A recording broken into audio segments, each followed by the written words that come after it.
doing some terrifying things. Maybe they would have just called her into the office for a talk.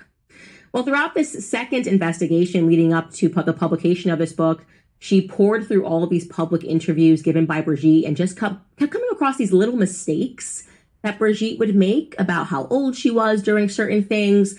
And so there is this very famous judge in America known as Judge Judy. And Judge Judy says something. She repeats that if you lie, you have to have a good memory, right?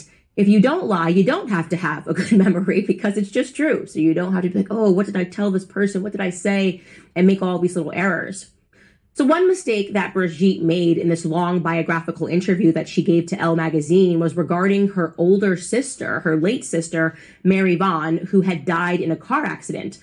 But now when Brigitte gave this interview, she said that it was, sort of this traumatic thing that was ingrained in her mind, that she was 8 years old at the time of her sister's death, and that she carried her sister around with her every single day of her life.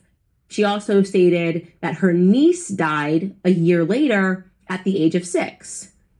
So Xavier Poussard was very troubled by this.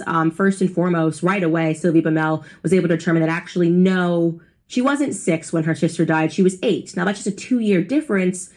But I feel that by the time you're 8, if something that big happens in your life, you don't really mess up the date by 2 years. Like, it would just be a very raw memory, but maybe it was just a mistake. But regarding that second person that she says died, the niece that allegedly died a year later, so this would be back-to-back big deaths in the family, he was just going, I don't see that anywhere.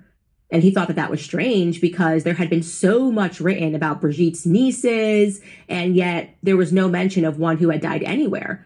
So he got right to work researching it, and finally, at long last, he was able to confirm by visiting a family plot that Brigitte's family had, that there was a niece named Sylvie who had passed away following a surgery in 1996. Okay, great. Phew.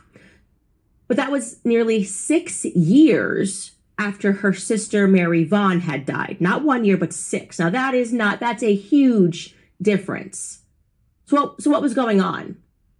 Anyways, Sylvie Bamel's main focus on the second book was really trying to learn more about Brigitte's first husband, André Louis Ozier, right? That's the banker that she had married when she was 21 years old, the guy who had his wife rather dramatically stolen from him by a teenager, virtuoso Mozart type guy. I mean, that's gotta hurt. And no one could get in touch with him. Remember, we spoke about Virginie Linhart, that documentary filmmaker, who similarly said this was like a black hole. She referred to him